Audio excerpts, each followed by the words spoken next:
And what was it, in 2020 or 2021, you developed severe Legionnaires? Yep. I was 21.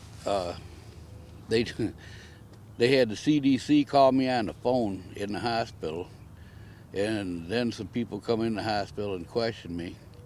They wanted to know how I thought that I caught it. And they kept trying to say, well, you got an air conditioner? Yeah, we got an air conditioner, but we don't use it. It's too cold. It's just in the window. And I told them that I think I got it from the shower or something, because that's the only time I come into contact with the water, is the shower. And when was this that you caught it? Was it like winter or spring? No, it was in the summer. It was in the summer. It was in July. Yeah. Even Melissa May said you can breathe that into your lungs from the steam. Yeah. So we already knew that. But then they didn't want to talk to me no more when I told them what I thought it was. And what did the hospital, was the hospital at first saying it was Legionnaires? Oh, yeah. Yep. And then they started this, that it was pneumonia garbage. That was up at McLaren. And it was just a joke, really. But I went home 10 days later. They told me, when she had me brought in there, they told me that, or told her that if she wouldn't have called them and had the ambulance come get me, I would have been dead the next morning. And I think what you just said, people should really understand how important this is. And if you're in East Palestine, pay attention, because this is kind of what's going on there right now. I had sources telling me that when this first started and all the Legionnaires cases were increasing at McLaren Hospital, nurses were told by higher-ups, do not diagnose it as Legionnaires, diagnose it as pneumonia, because they didn't want it to get out that there was this outbreak of Legionnaires. It later came out that this was the biggest outbreak of Legionnaires in American history. Yeah. And the nurses, you know, they wanted to keep their jobs, etc., followed orders.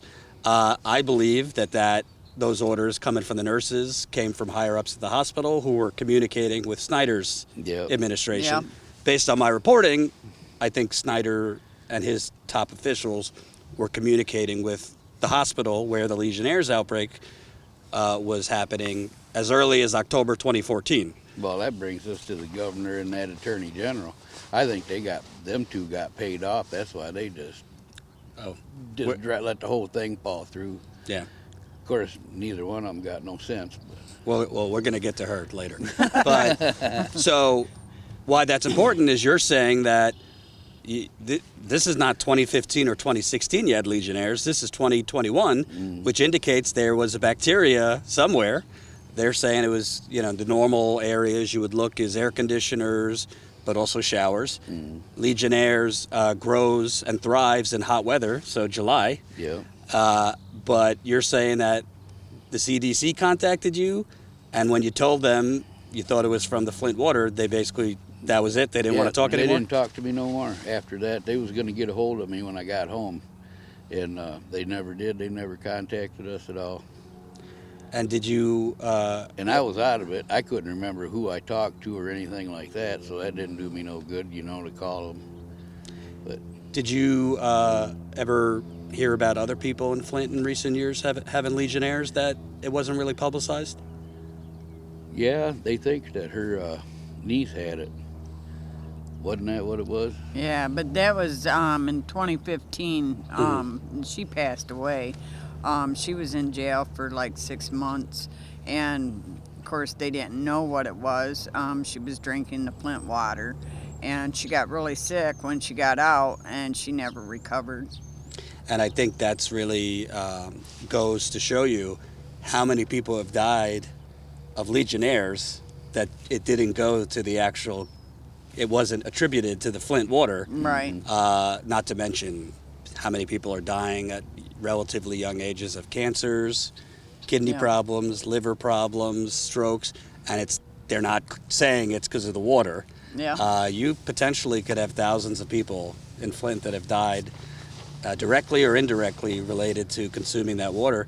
Can you talk about when you were in the hospital, was it pretty hairy for a while that they didn't know if you'd make it? Oh yeah, I was throwing up chunks of blood and everything. They didn't think I was going to make it, but I did. I come home 10 days later. And when you were showering, were you like a in and out kind of shower, or maybe No, because at that time it was real hot out, and I'd go in there and take a shower to cool off. I can't stand the heat. But he but I would think take it's my 3 and medicine. 4 showers a day, let me tell you that. Because, like I said, well, I know he just told you, we couldn't really afford to have the air conditioner running because of our bills, because we're both disabled. So, it was like we couldn't really afford it, so it just sat there. well, process of elimination. You're taking 4 showers a day. The Right, AC's exactly. not running.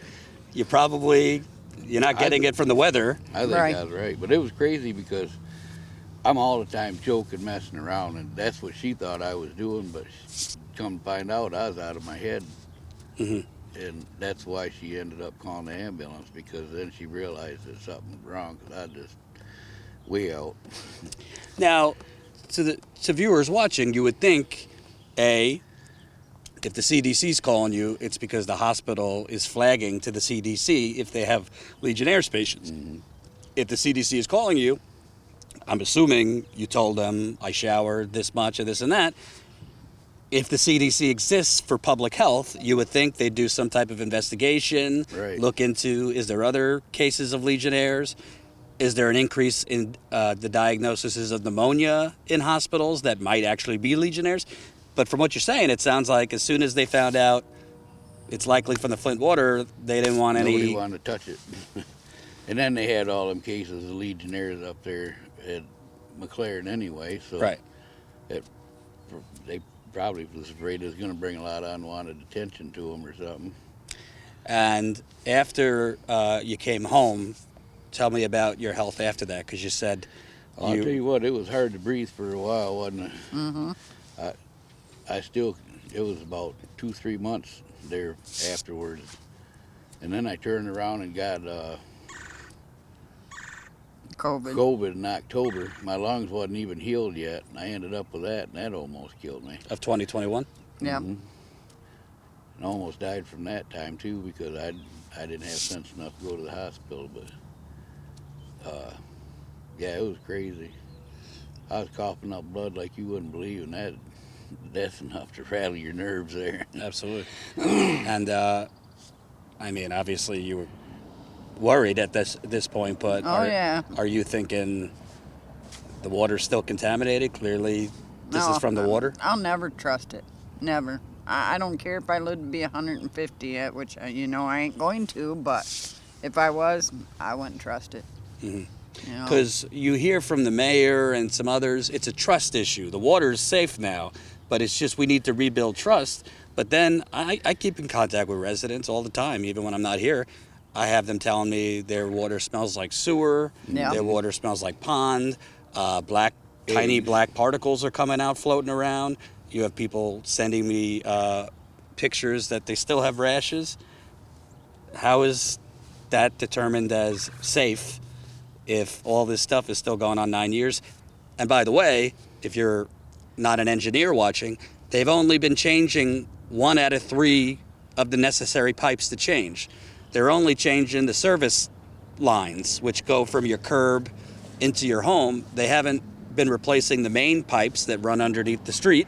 Yeah. And they haven't given, as far as I know, they're not paying to fix interior plumbing. No. And all of that they're not changing, it's not like the toxic water just skipped over those pipes. Right. So it seems that you our could still have pipes- corrosion. Right. Our pipes are mostly galvanized. We found that out through the EPA when they were coming out and doing tests all the time.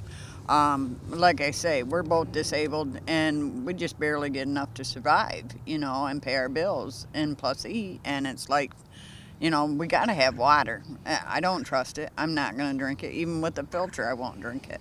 I got a grandson that lives right next door to me. He was poisoned also, and he's never going to have a normal life. He's broken 2 of his bones, and he hasn't even really done anything to break the bones, and he's got health issues constantly. He's sick.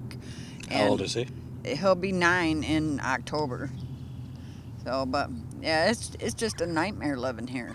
You know, I never thought in a million years, this is America. I didn't think we'd ever live through something like this, you know, with our government at that. So